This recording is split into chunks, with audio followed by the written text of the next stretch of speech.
Bonjour à tous, c'est Pierre pour Technoid et bienvenue pour ce nouveau test express avec Gamergen. Aujourd'hui on va s'attaquer au Redmi 5 Plus, comme vous pouvez voir, qui m'a été envoyé par Gearbest.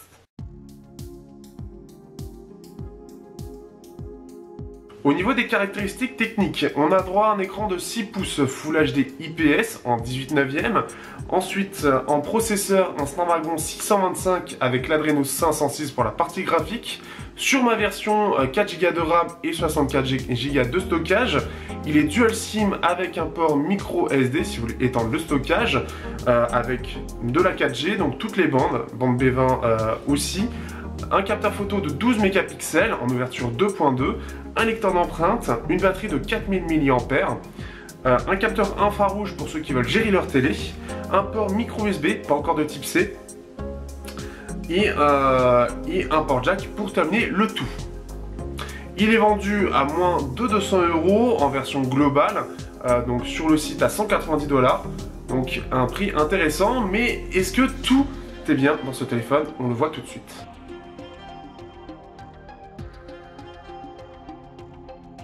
Au niveau du design, on a droit à un design qui reprend les codes du Redmi Note 4 avec un petit ajout, c'est surtout le 18/9.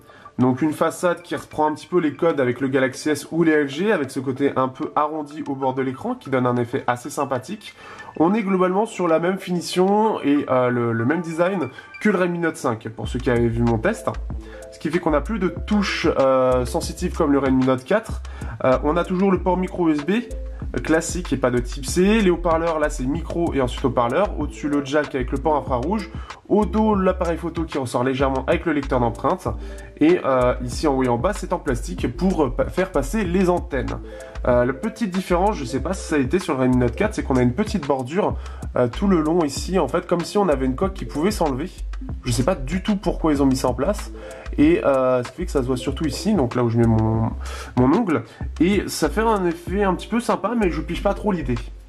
Sinon, en tout cas, c'est vraiment réussi. Ce qui est bien par rapport à Redmi Note 5, même si le design est un peu plus banal, c'est qu'on n'a pas l'appareil photo de l'iPhone X qui est mis partout.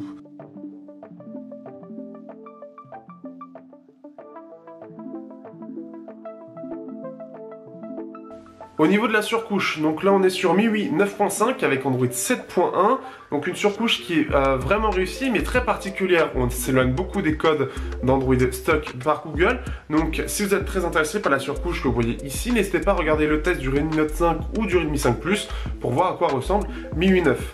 Son très gros avantage, c'est surtout son suivi de MIUI, pas forcément Android mais MIUI, qui dure jusqu'à 4 ou 5 ans. Le Mi 2S, sorti en 2013, vient juste d'arrêter son suivi.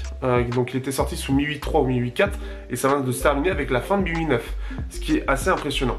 Au niveau de l'écran, on a droit à un écran de 6 pouces Full HD IPS en 18/9. Bien sûr, la grande nouveauté de cette année, c'est le même écran que le Redmi Note 5, donc avec les coins arrondis, les couleurs sont vraiment bonnes, la luminosité aussi. En plein soleil, on a un côté un peu gestion du plein soleil avec un gros contraste pour bien voir au soleil. Avec gestion aussi de la lumière bleue, donc vous avez le mode nuit ou mode lecture pour le soir. Vous avez la possibilité de changer les températures de couleur et c'est un écran qui est globalement réussi. Donc pas de choses particulières à dire dessus, à part la dominance classique rouge des écrans généralement chinois.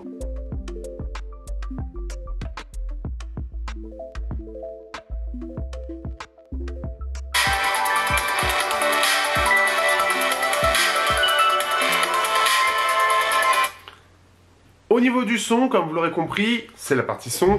Le son en haut-parleur est plutôt bon, comme on peut le voir. On a un côté un peu creux, un petit peu écho à l'intérieur du smartphone.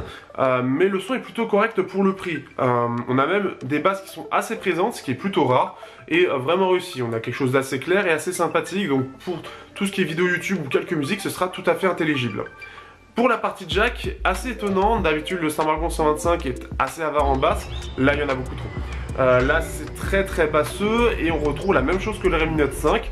Donc une jack qui est plutôt correcte, un rendu un peu particulier que j'aime pas forcément, mais pour cette gamme de prix ça reste correct, surtout avec un processeur où je m'attendais pas forcément à ça. Au niveau des photos, je vous invite à regarder l'album dans la description si vous êtes intéressé, mais je trouve que les photos sont pas extraordinaires. Elles sont correctes pour la gamme de prix, mais par rapport à ce qui est mis dans l'appareil, un IMX 386 avec une ouverture seulement en 2.2, un peu dommage aujourd'hui, je trouve les photos manquent énormément de dynamique, c'est-à-dire que on va avoir facilement des photos cramées à cause d'un soleil trop fort, et ce qui fait que c'est pas terrible. Ça manque beaucoup de détails aussi. Et c'est pas terrible là-dessus. C'est surtout dû à cause du logiciel et de la lentille. Pour les plus gros bidouilleurs, vous avez toujours la possibilité d'installer Google Caméra avec quelques petites bidouilles, donc c'est-à-dire de router le téléphone. Faut pas le faire juste pour ça, donc renseignez-vous avant.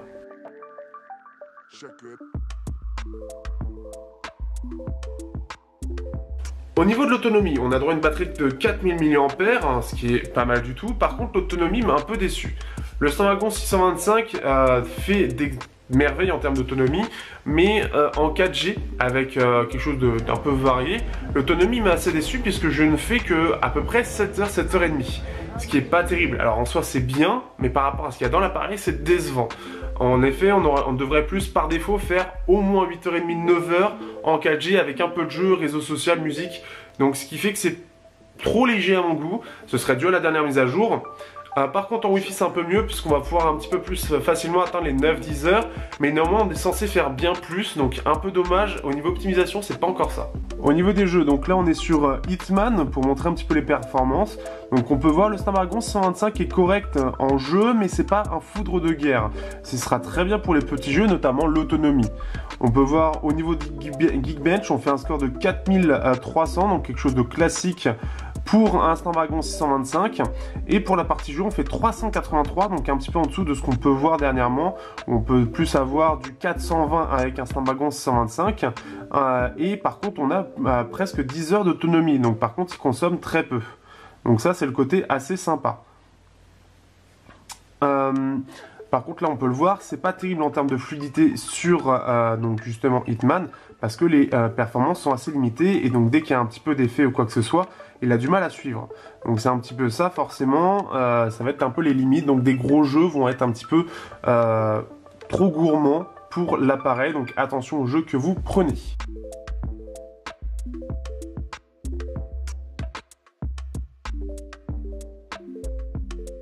Alors que peut-on penser de ce Redmi 5 Plus? Pour le prix il est pas mal du tout, surtout avec la version 4Go de RAM, 64Go de stockage qui est à 190 $, donc je vous conseille de passer par mon lien. Ce qui est plutôt sympa, c'est que globalement on a des performances qui sont bonnes. Le Snapdragon 125 a fait ses preuves jusqu'à maintenant et il résiste encore. Avec les 4Go de RAM on est large. La batterie de 4000 mAh, c'est un petit peu dommage, c'est un peu mal optimisé, notamment en 4G, on aurait pu s'attendre à mieux et c'est un petit peu dommage. Le capteur photo aussi, l'IMX 386 a été utilisé dans pas mal de smartphones et se débrouille très bien.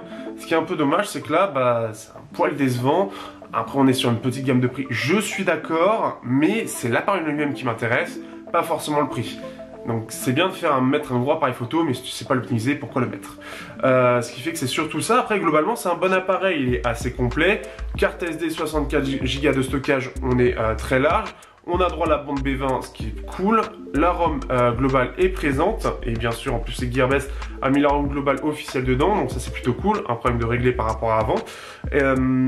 Et globalement, ça va être sympa. Ce qui va être aussi intéressant au-delà de ça, c'est surtout la communauté qui va être présente et qui devrait permettre, pour ceux qui n'aiment pas forcément MIUI, d'avoir Lineage OS, pour ceux qui connaissent, ou encore utiliser Google Caméra qui va améliorer grandement la photo, puisque Google Caméra est largement mieux optimisé que ce que propose ce Xiaomi. Donc globalement c'est un appareil sympa qui n'est pas dénué de défauts bien évidemment, mais voilà, pour ceux qui veulent quelque chose de plutôt autonome, une puissance très correcte, un appareil photo pas trop mal pour un prix à moins de 200 €, c'est pas mal du tout. Après il y a quand même de la concurrence, par exemple le P8 Lite ou le P Smart qui en termes de photo est bien meilleur.